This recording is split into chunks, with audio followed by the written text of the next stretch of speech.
LOL.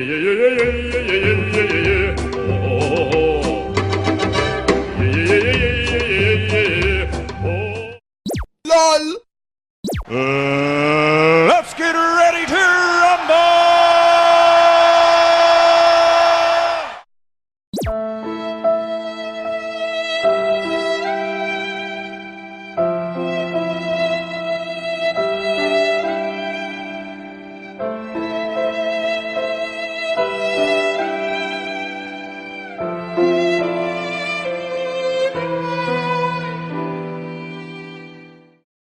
Ta-da!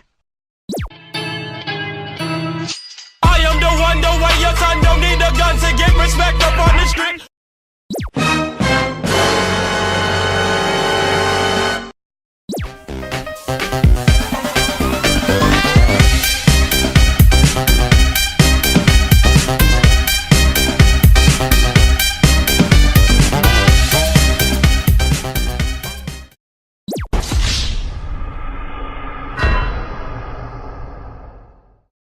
What the fuck?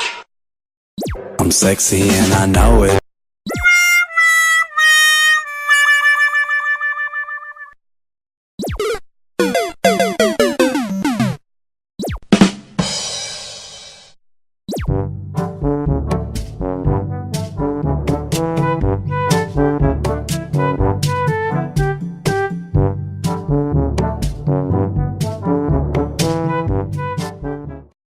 LOL.